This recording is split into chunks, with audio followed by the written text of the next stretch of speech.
जय हिंद साथियों, आप सभी का स्वागत है आपके अपने YouTube चैनल आर्मी भर्ती और तैयारी में। इस वीडियो में हम बात करेंगे Indian army nursing assistant trade के बारे में। कोई भी कैंडिडेट अगर इस ट्रेड में भर्ती होना चाहते हैं, ज्वाइन होना चाहते हैं, अपना करियर को डेवलपमेंट करना चाहते हैं, करियर बनाना चाहते हैं, तो उसे क्या एलिजिबिलिटी क्राइटेरिया होनी चाहिए, क्या इस भर्ती की जो चयन प्रक्रिया है क्या होती है, इसमें क्या वर्क करना पड़ता है, कितनी सैलरी मिलती है और इंडियन आर्मी के द्वारा इस स्टेट के जो सोल्जर होते हैं उसे क्या क्या फैसिलिटी प्रोवाइड कराई जाती है, तो इसके बारे में ओवरऑल इन्फॉर्मेशन हम इस वीडियो में देने वाले हैं। तो प्लीज इस वीडियो को बिना स्किप किए हुए कंप्लीट देख लीजिएगा, तभी आपको अच्छे से समझ में आएगा। आइए वीडियो को शुरू करते हैं। जल्दी से इस वीडियो को एक लाइक कर दीजिए। सबसे पहले बात करते हैं स्टेट के लिए एज क्राइटेरिया कितनी मांगी जाती है उसके बारे में। तो आपको एज लिमिट कितनी होनी चाहिए, यानी कि आयु सीमा। तो यहाँ पे मैं बता दूं, मिनिमम एज 17.5 वर्ष होनी चाहिए और मैक्सिमम 23 वर्ष। इस दोनों के बीच में जो कैंडिडेट की अगर एज है तो इसके लिए वह एलिजिबल माने जाते हैं। 17.5 से कम और 23 वर्ष से ज़्यादा नहीं होनी चाहिए।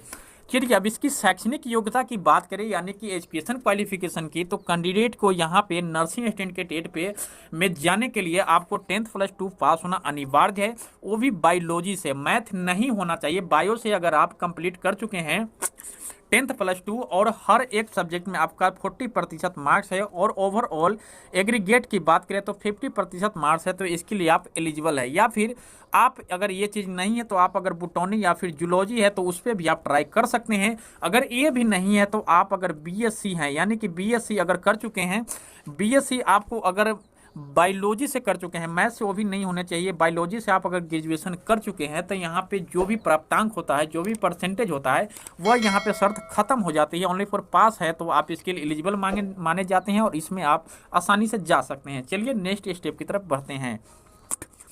नेक्स्ट स्टेप आपका आता है साथियों यहाँ पे हाइट वेट चेस्ट, यानी कि भारत एक बहुत ही बड़ा देश है, तो जलवायु के हिसाब से यहाँ पे इंसान की जो हाइट वेट चेस्ट होती है उसके हिसाब से इंडियन आर्मी भी इस कैंडिडेट से ये सब मतलब मांगा जाता है। तो यहाँ पे हम बात करें अगर चेस्ट की, तो हर क्षेत्र के कैंडिडेट की जो चेस्ट है वो सेम ही है, यानी कि नॉर्मल 77 सेंटीमीटर और 5 सेंटीमीटर आपको फुल अप करना है। जैसे ईस्टर्न हिमालय की बात करें या फिर वेस्टर्न हिमालय की बात करें, तो आप यहाँ पे देख सकते हैं कि आप किस स्टेट के अंतर्गत आते हैं, तो उसके लिए यहाँ जो हाइट वेट चेस्ट दी गई है आप यहाँ पे आप देख सकते हैं। वीडियो को रोक के अब चलिए नेक्स्ट स्टेप की तरफ चलते हैं। नेक्स्ट स्टेप है साथियों यहाँ फिजिकल से संबंधित। फिजिकल के लिए मैं बता दूं, अगर आप इस ट्रेड में जाना चाहते हैं तो आपको यहाँ पे 1600 मीटर की रनिंग करना पड़ता है, जो कि किसी भी ट्रेड के लिए इतना ऑथराइज है। 1600 मीटर की रनिंग करना पड़ेगा, यानी कि 1.6 किलोमीटर।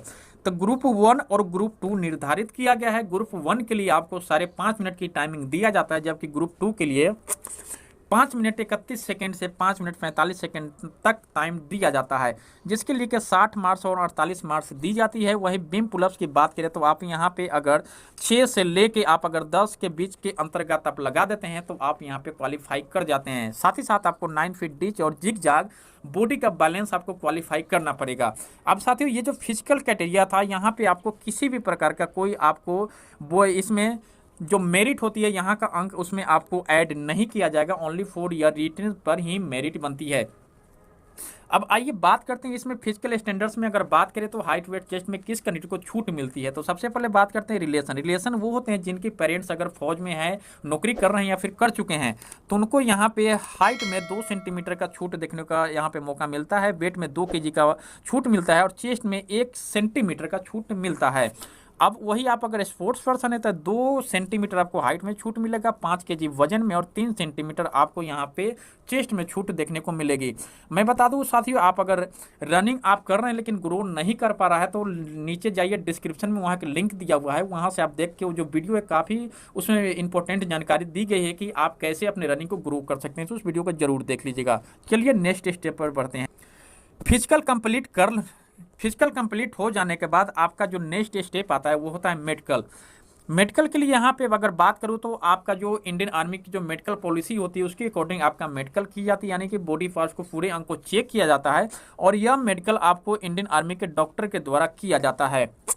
जिसमें आपको सभी प्रकार की जो बॉडी है, जो अंग है, उसे चेक की जाती है। किसी भी प्रकार को आप अगर पॉइंट्स मिलता है तो डायरेक्ट रिजेक्ट नहीं करके आपको उसमें टाइम दिया जाता है कि इस डेट में, इस डेट के अंदर आप अपने शरीर में जो भी परेशानी उसे ठीक कर लेते हैं तो फिर से आप रीमेडिकल करके इसमें आप क्वालिफाई कर सकते हैं, जिसके लिए आपको 5 दिन से लेकर 14 दिन का समय मिल सकता है, या फिर आपका जो प्रॉब्लम है उस हिसाब से, पॉलिसी के हिसाब से आपको टाइम दे दिया जाता है।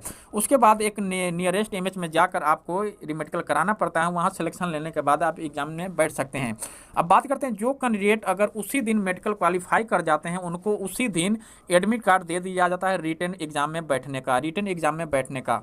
अब चलिए नेक्स्ट स्टेप की तरफ बढ़ते हैं। नेक्स्ट स्टेप है यहाँ पे, जो कैंडिडेट फिजिकल और मेडिकल क्वालिफाई कर जाते हैं उनको यहाँ पे एग्जाम में बैठने का मौका मिलता है। तो यहाँ कौन कौन से जो सब्जेक्ट है उससे पूछा जाता है, तो मैं बता दूं, जीके से आपको 10 क्वेश्चन पूछा जाएगा, मैथ से 5 क्वेश्चन, फिजिक्स से 5 क्वेश्चन, केमिस्ट्री से 15 क्वेश्चन और बायोलॉजी से 15 क्वेश्चन। हर क्वेश्चन के लिए आपको 4 मार्क्स दिए जाते हैं, जिसको यहाँ पे हो जाता है टोटल अंक जो है 200 अंक का हो जाता है। यहाँ पे मैं बता दूं, यहाँ पे आपको 80 पे आपको पासिंग मार्क्स है, और इसमें नेगेटिव मार्किंग की अगर बात करें तो हर गलत क्वेश्चन पे आपको 1 नेगेटिव मार्किंग है, और हर सही आंसर पे आपको 4 मार्क्स यहाँ पे दिए जाते हैं। तो इससे में आप निगेटिव करते हैं तो आपको ऐड मार्क्स में से यहाँ पे घटा दिया जाता है। अब वहीं अगर इसका जो एग्जामिनेशन होता है, इसमें जो बोनस अंक मिलता है किस कैंडिडेट को मिलता है, तो उसके लिए अगर बात करें तो सबसे पहले रिलेशनशिप के बच्चे को यहाँ पे 20 मार्क्स मिलता है। वहीं एनसीसी ए को 5 मार्क्स, एनसीसी बी को 10 मार्क्स, एनसीसी सी को 15 मार्क्स, और आप स्पोर्ट्स पर्सन है नेशनल इंटरनेशनल तो आपको यहाँ पे 20 मार्क्स मिलेंगे, और ओ लेवल कंप्यूटर सर्टिफिकेट है तो आपको यहाँ पे 15 मार्क्स मिलेंगे। अब हम आपको मेडिकल से संबंधित कोई भी जानकारी चाहिए तो उसका भी एक मैं वीडियो बना चुका हूं, जिसका लिंक आपको डिस्क्रिप्शन में मिल जाएगा, उसे आप जरूर देख ले। पूरी इन्फॉर्मेशन आपको जो इंडियन आर्मी बॉयज मेडिकल होता है उससे संबंधित वीडियो बनाई गई है।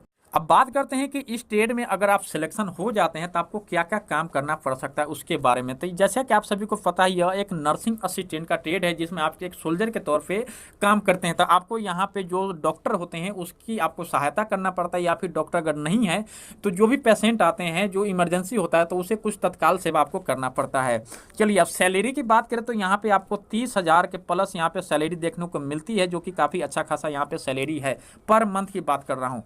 वहीं अगर फैसिलिटी की बात करें तो फैसिलिटी में आपको काफ़ी सारा फैसिलिटी यहाँ पे दिया जाता है। सबसे पहले आपको कैंटीन फैसिलिटी, मेडिकल फैसिलिटी, उसके बाद इंश्योरेंस कवर की बात करें तो यहाँ पे आपको 25 लाख के इंश्योरेंस कवर मिलता है। इसके अलावा और सारा फैसिलिटी मिलता है, जैसे रेलवे में आपको फ्री रेलवे पास मिलता है, उसके बाद एयरलाइंस में भी आपको सुविधा मिलती है। तो कई तरह से आपको इसमें फैसिलिटी दी जाती है।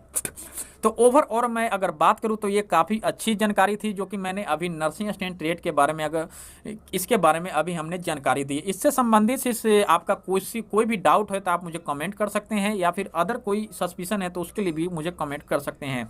वीडियो देखने के लिए थैंक्स। जय हिंद साथियों।